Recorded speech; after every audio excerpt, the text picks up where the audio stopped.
slow pokes, we need a speed master. Big money flowing, that's a signal in the air. Inside of confidence, for a win we gotta care. Index and Daiso, the tools of the trade. Heels, racing tips, the winning moves are made. Heels, racing tips. What's up mga boss? Welcome to Kel Racing Tips. Ayan, bibigyan naman tayong giya para sa araw ng Wednesday, April 23, 2025. Mga bata magingay. So kanina, nakapag-review na tayo kahit wala pang daso. Ngayon may daso na tayo, pwede na tayong mag-review ulit. So para sa akin dito, maganda yung karera. So makatakas lang ito mga single, ng tatlong single or pwedeng apat. Dahil para sa akin, yung Bad Boy MJ, pwede na eh. Talagang panahon na rin eh.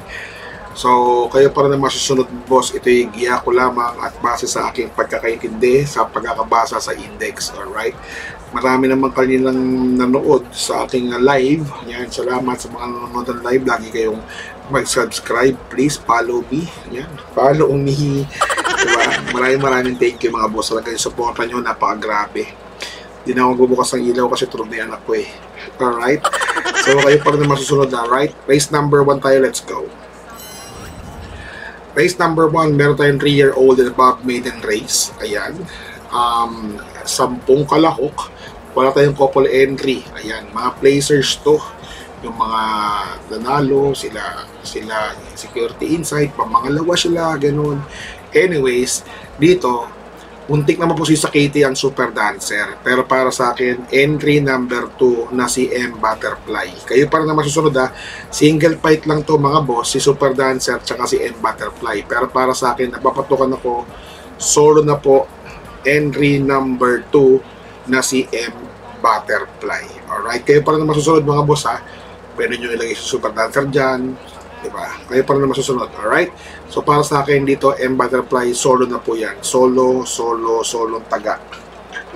Alright, race number 2 tayo. Let's go. Race number 2, meron tayong class 5, non-placers naman ito. So kayo pa rin ng mga masusunod mga boss amon tunay. Pero para sa akin, nalalamangan ako dito kay 140 Road. Solo na rin po yan. Ang kalaban lang po niya dito ay walang iba kundi si entry number 1 na si Buenabel. Unang-una kung bakit ko napusukan tong si 140 Road, baka lumipan dyan, 50 lang po ang timbang. Ayan, 50 lang po ang timbang. So kayo pa rin ang masusunod, di ba? Pwedeng manalo yan si... Ano itong nilagay ng ano? Ba't 111 lang to si... Umid ito, 111 na si Jisong. Di ba? Kung 111 yan, dapat sinolo na naman yan 111. Mali yan. So, error nila yan. Dapat 119 yan, mga boss. Kung 111 yan, super horse na yan sa 12. Alright. So, kayo para na masusunod, mga boss. Dito, solo ko po. Solo Tagalo lang dito. Walang iba. Kundi entry number 5, 1 for the road. Kayo ay nakikinig sa numero 2, 5, 4. Alright, 1 for the road po, solo na rin po yan. Alright, so race number 2 tayo, let's go. Dito sa race number 3, 3-year-old above maiden race, non-placers naman po dito ng 3-year-old above maiden race. Alright, ito naman, si Queen Bell. Nakita nyo na may mga kanya kalaban yan. Diba natin ang umuupo niyan si Kabiyak. Pero para sa akin, solo Tagana naman po ulit. Diba? Hindi na ba siya naposi sa Katie? Munti-muntikan lang. Segunda ni Mr. Yellow, segunda ni Mr. Blue, pero pang primera ni Mr. White. Na mga karerista tips sa Katie. Ang tawag doon, karerista tips. Katie po ang tawag doon. Alright? Alam nyo naman yun. Sabi ko lang. Anyways, Queen Bell po tayo dyan. Kung kukuha ko ng segunda rito, trifecta lang po ito, pwede na maglalaban dyan si Alapaap. Tapos just in batch. Eh para na masusunod mga boss, siyempre ang solo taga ko rin dito, walang iba kundi entry number 4 na si Queen Bell. So tatlo na solo natin. Solo natin si M Butterfly, solo natin si 1 for the road, at solo din si Queen Bell. Alright? Race number 4 tayo, let's go. Dito sa race number 4, meron tayong class 5, 11 to 15 split. Meron tayong 8 kalahok, walang couple entry. Dito, sa karerang to, is entry number 4 na si Don Pedro. Tama ba? Kung nakagkakamali. Don Pedro, tapos si segunda ko si Super Tatiana. Tapos ang dihado ko dito, walang iba kundi entry number 1 na si Lucky No, no?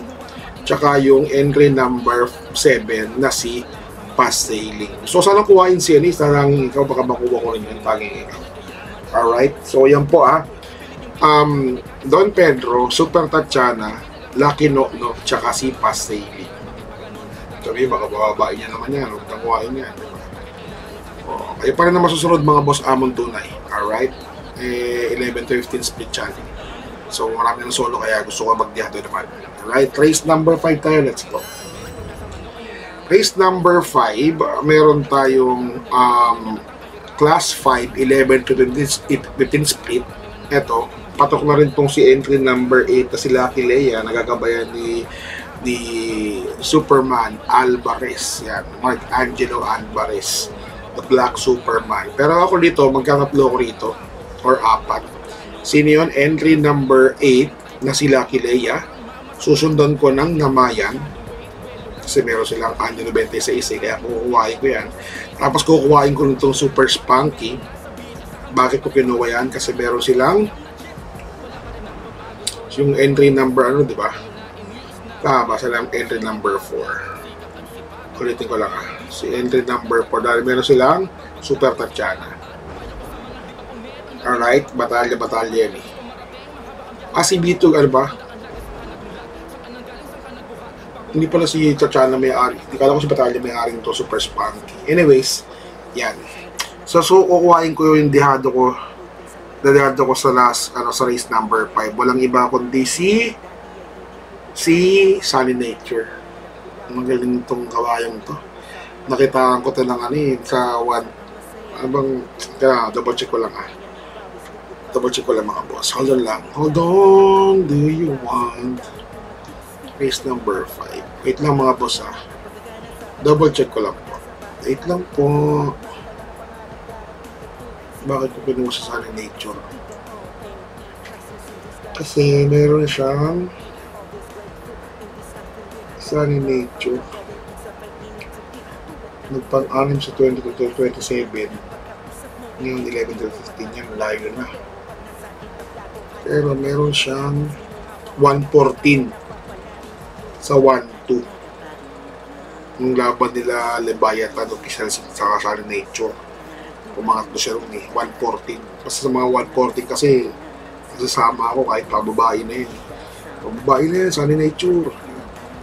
Kayo pa rin masusunod mga boss Siyempre pwede nyo kasama niya sila Galloping the Ghost diba? Sila Mr. Manilenial, sila Anyari, diba? Pwede yung mga yan. Pero dito single fight lang to, Lucky Leia tsaka Namayan. Kasi nagsasama lang talaga ako ng dihado kasi gusto ko makadihado. Sabi sa inyo, diba? Pag kahit tatlo ang outstanding favorite, katulad dito Bad Boy MJ, baka mag-outstanding pero pag yung tatlong karerang yun nagdihado, maganda na rin kasi lahat mamamatay. Siyempre, ang laban nila dun, nakalagay sila sa Lucky Leia, nakalagay sila sa Namayan, nakalagay sila sa Super Spunky, nanalo yung Sunny Nature, dihado sa lahat. Diba? Maganda pa rin ang kakalabasan niya mga boss. Kaya para na masusunod hindi ko to ito'y giya ko lamang at pagkakaintindi ko sa index. Alright? Race number 6 tayo, let's go. Race number 6 tayo, meron tayong 16 to 21 split class 4 division. Meron tayong dosing kalahok pero wala tayong couple entry dito. Masyado marami to So wala nang patumpik pa. Entry number 3 na pwede sabi kong pwede nyo suluhin, Bad Boy MJ. Kayo pa rin ang masusunod, Bad Boy MJ mga boss. Tapos siguro natin dito ng iba kundi si Anyo 96, gawa na meron silang Namayan, di ba? Tapos parehong top billing yan anak ni top billing yan di ba? Tapos Amalos pa. Alright? So kayo pa rin ang masusunod. At tiruan na pala may-ari nito. Si Angeles lang pala yung akala ko kaya to. Kay Amalos. Anyways, Anyo 96. Tapos entry number 3. Pero si Angeles lang ang trainer, pareho lang. Alright? Entry number 2 tayo. Bad Boy MJ tapos Anyo 96. Tapos yung pangatlo natin, walang iba kundi si Trump Peter. Layo ng pinanggalingan ng grupo nito. Tapos 21 po. 3BM. Baka mag-agila-agila naman. Tagal-tagal na din nag-aagila.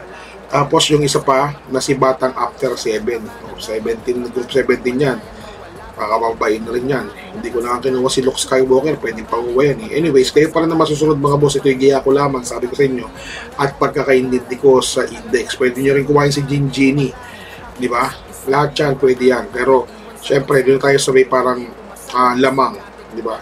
Bad Boy MJ, katulad ng sinabi ko sa inyo, pwede nyo solohin yan. Kayo pa rin na masusunod. Alright? Gusto ko lang magdihado talaga. Kasi tatlo na solo ko eh. Di ba? Alam, pag nag-apat pa to, solohin ko pa to, di wala na. So talaga, minsan minsan taya namin umabot kami 3,000, tapos magbibigay lang ng 700, di ba? Talong-talo talaga. Anyways, race number 7 tayo, let's go. Dito sa race number 7, meron tayong 6 to 10 split, class 5 division. Wala pa rin tayong couple entry dito, racing kalahok ang tatakbo. Di ba? So dito, wala patumpik-tumpik pa. Ito, patok na rin sa akin to eh, si Tanggol. Tanggol, sibat na! Tanggol, sibat na! Tapusin. Ito kasi biglang buhos. Patok sa akin yung mga boss. Biglang buhos tuloy. Tapos segunda ko dito, walang iba kundi entry number 9 kasi may Bad Boy MG sila na si Alvarez. Diba? Nagpaseda na nakaraan, baka mag-umulit ulit paseda. Ayan. Danyusan, kaya mawawalan yan. Siyempre, yung number 10 na si Kentucky Rain. Kasi may nakikita akong dihado rito mga boss wala sa KT. Entry number 12 na si Boss Pabale. Alright, ni Noel Silvar. So kayo para masusunod, pwede nyo sama si Mount Arimunding-Munding. Yan, pwede nyo sama yan. Tapos pwede nyo sama si Mount Amandiwing pala, Arimunding-Munding ako. Tapos pwede sama si Dabador, diba? Kayo para masusunod mga boss kasi marami naman single eh. Pag nanalo itong si Bad Boy MJ, tapos diba? Anyways, so wala tayong batihan portion. So ang nag-last na nag-message sa akin doon nakaraan, si second Monson ng Tondo. Ayan, shoutout sa iyo boss, second Monson ng Tondo. Shoutout sa iyo, maraming thank you sa mo lagi sa akin, pag-comment mo. Yan, yung mga buwabati sa akin. Class 5, 6 to 10 split. Meron tayong 8 kalahok, wala tayong couple entry. Siyempre, wala kang patumpik-tumpik pa. Dala lang po ako rito. Walang iba, kundi si Joey Maglantayan at saka yung shoutout kay Space Jam. Rowell Tapos yung segunda ko dito si Bonnie Avenue. Kayo pa lang masusunod. Pwede nyo lagi si Iikot lang. Pwede nyo lagi si Early Bird. Pero para sa akin, ito, Space Jam lamang po yan. Pero ang nakapagtaka dito, tama ba? Space Jam natin sumasakay tayo sa araw ng Mundo Friday. Double check natin mga boss ha. Hinahinay po sa pananaya. Ito yung giya ko lamang. Gaya ng sinasabi ko siya, ulit po giya ko lamang ito base sa aking pag-iintindi sa index. Nag-live naman tayo kanina. Lahat tayo isa natin yung mga pwede ng mangalong kabayo. So kayo pa naman masusunod. Alright? So God bless you all. I love you all. Mwah. Chup chup. What's something people don't know about horse racing? It's not just luck, it's strategy, skill, and insider tips. Welcome to Keel's Horse Racing Tips. Here, we're not just spectators, we're winners. Whether you're a seasoned punter or a racing rookie, Keel's got you covered. Catch glimpses of Keel breaking down the stats, reviewing the races, and giving you the thumbs up on the best bets. With Keel's expertise, you'll be making your way to the winner's circle in no time. So saddle up and join the excitement. Hit that subscribe button now for exclusive tips and insights. Ride with us to the winner's circle. Subscribe now for winning insights.